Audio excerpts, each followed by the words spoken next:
Out of here is very harsh, but I just wanted to state that we didn't get really any ghost activity back here. We had our EMF detector. I don't know if we got any EVPs or captured any, but we did take EMF and EVP readings, and I called the entities by the name, or whoever was on the memorial. There was no gravestones, just a memorial, and did not get any sort of response back, which is abnormal.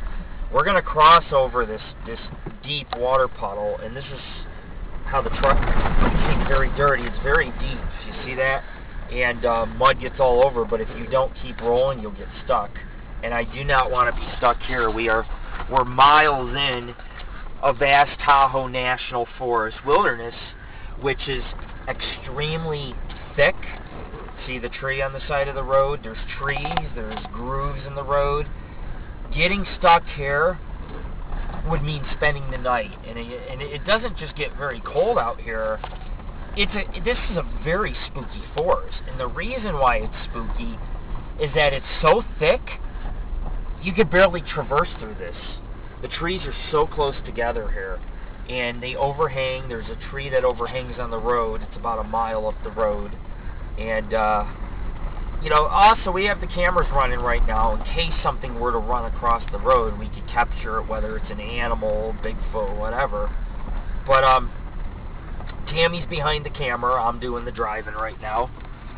And I have to say, this has been one crazy day. My EMF detector is going off. Do you hear it?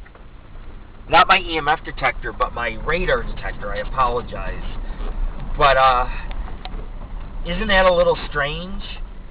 There it is. It's going off. Nothing could make that. This radar detector is only good up to a couple miles. We are 8 miles from the country road of Forest Hill. 8 miles. And this thing is the radar detector is going off. Okay, here we go. We have a tree almost in front of the road. It's a very rugged road. And today, I just want to say, I mean, I've driven along cliffs similar to South America. I've driven down single-lane roads. I've driven back roads into a ghost town. I've explored cemeteries. I've even been to a ghost town where we heard ghostly boots walking.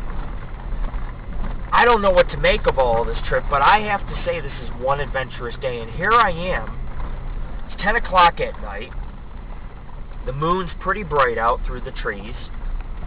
And I am in the middle of nowhere, riding down the road less traveled.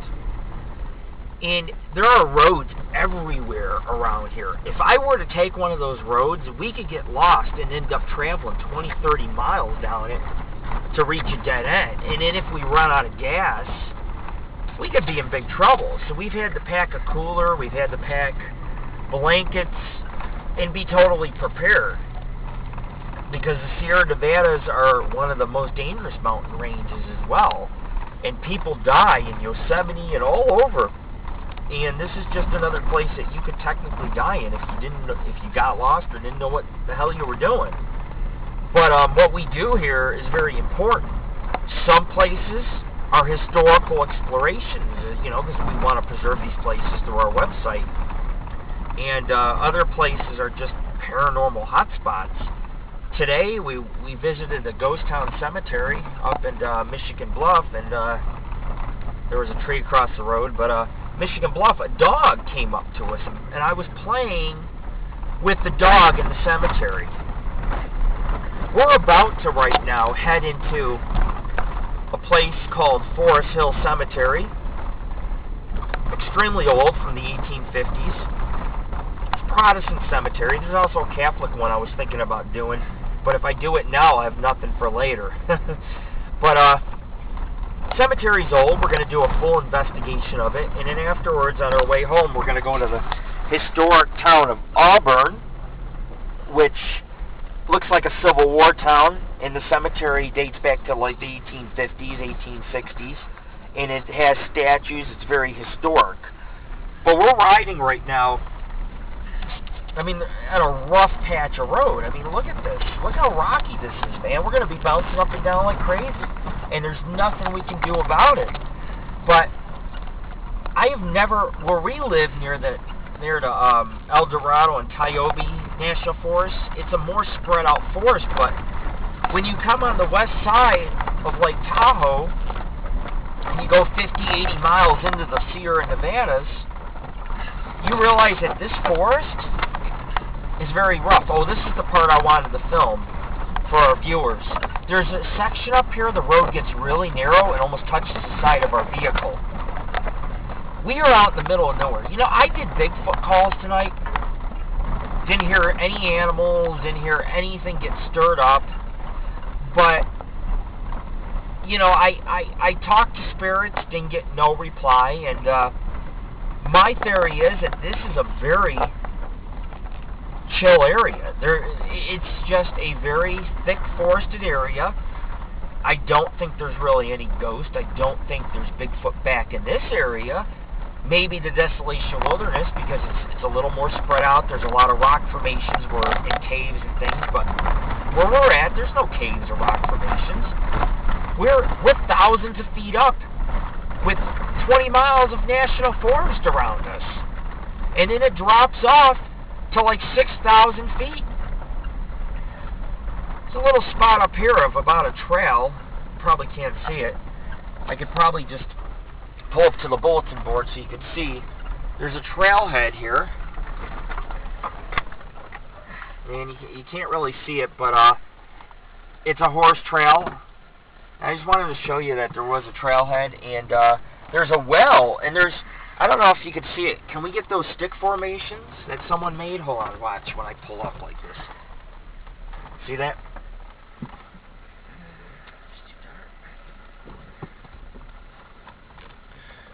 Place it on there. Somebody piled sticks so perfectly. Can you see it now? Okay. Somebody piled sticks and then they tied ropes to keep them all standing.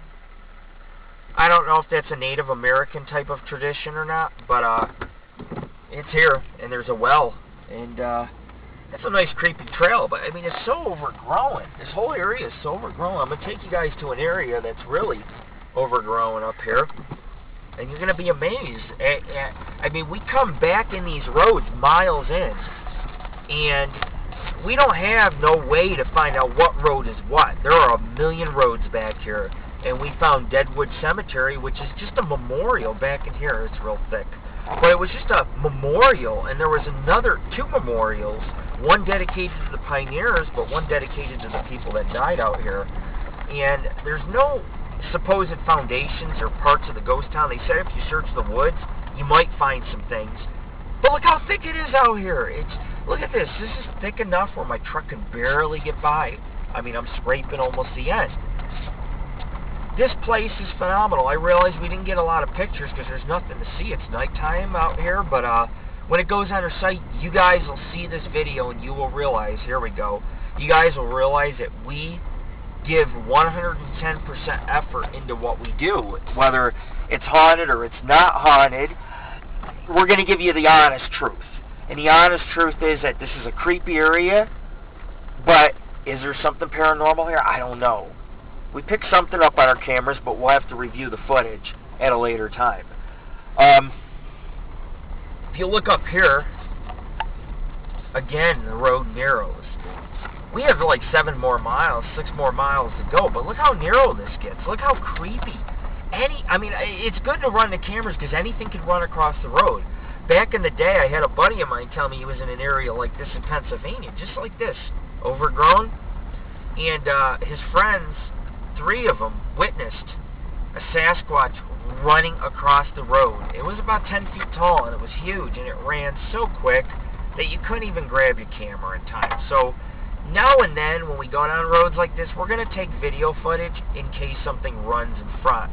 And even if nothing does, you guys can hear me talk. The sound quality on this is very poor. It's fuzzy, but that's the way this camera is. It's kind of like old school night infrared. But you guys get the picture. You guys can see the road. It's enough. We're almost near Halloween of 2011. It's enough to creep you out. My son, he's not creeped out by this place. Like, I'm not creeped out, but He wants to go home. He knows we're in the middle of nowhere. And we are. But this is a historical area, so I can actually say that I learned a lot of things today. And I had a horse wave its head at me. I've had so many different things happen to me today. And it's all because we put forth the effort to come out here and put together a really great exploration. Here we go. We had a giant bump here. I'm going to go up and down a little, but it's what we did. And if you look to your right, there's the moon.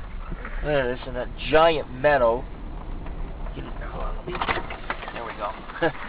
Window is a little bad. The moon is out. You guys can see it's a gibbous type of moon. It's not completely full yet. But to my right, we have a meadow, and it's okay. You can't really see it. And then there's a bunch of like alpine trees and evergreen trees. The Tahoe National Forest has a different type of terrain.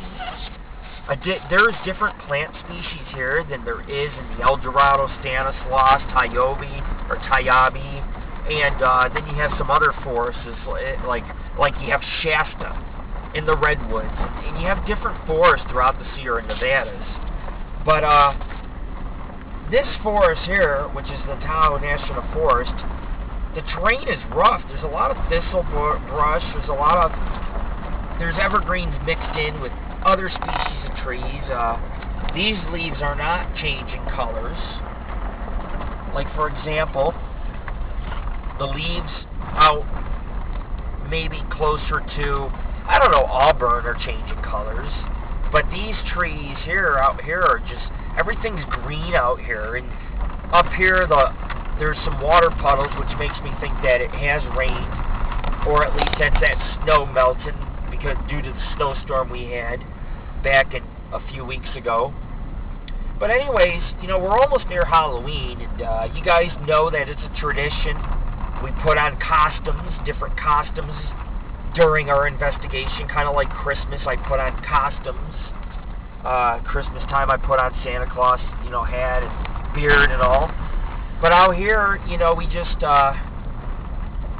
we don't, it's Halloween, and we put on the costumes, and it's just a tradition we do for the kids, and my son was like, that's creepy, and he's right. It's kind of creepy to see someone near a gravestone in a skeleton mask, But everything, here we go. We have a puddle up here. Everything we do. Oh shit! There's a vehicle coming. Keep the cameras rolling. It's fine. I thought I seen lights up over the mountain. I don't know, man. The puddle. What? Oh yeah. The puddle was reflecting. No, I fixed that. Okay, here's the dead forest. Nothing hardly grows in this area but a few new trees. You can see there's nothing else. Look, it's empty. It's black. You have nothing but brush and a small 1-2 foot evergreen trees. But going down this road, it's just like, wow, and you couldn't take a car back here because you'd get stuck. And I don't know about you, but I would feel watched. I have to say that Last Chance Ghost Town has been the most creepiest place today. It felt like someone was out there watching. I heard banging noises. I heard walking. I don't know how to explain it. My son said he went back to the truck. We only parked a few hundred feet away, and he went back to get something, and he's usually not scared, but he said, Dad, I'm scared. I feel like something's out there, And he grabbed the stuff and came back, and I'm thinking, yeah, I feel the same thing he feels. I feel something watching. I feel something out there. I know something was in the basement, and there were some cold spots down there too, which were odd. Like something was just like I walked in on a bunch of ghosts, and I was like, sorry I stirred you guys up, Here we go. We have to drive under this tree, and this is what I was trying to film before we cut off the film. Check this out. Driving right under a tree. So anyways, we're going to be heading to the Forest Hill Historic Cemetery. We were there during the day. We're going to go at night. We're not going to spend a lot of time there because we did visit it. We did get some EMF readings. And after that, we'll stop in Auburn. We'll go to the cemetery in Auburn, and we'll head for home and enjoy the remainder of our weekend after this hard-earned investigation. But anyways, I want to say to everybody, peace to my fans. Come on out October 23rd, 2011 to listen to Angel of Thy Night Radio. And Monday the 17th to meet us at Carson Lanes. We're going to come on out, meet the fans, and talk about these investigations up in the Forest Hill area. Peace, man.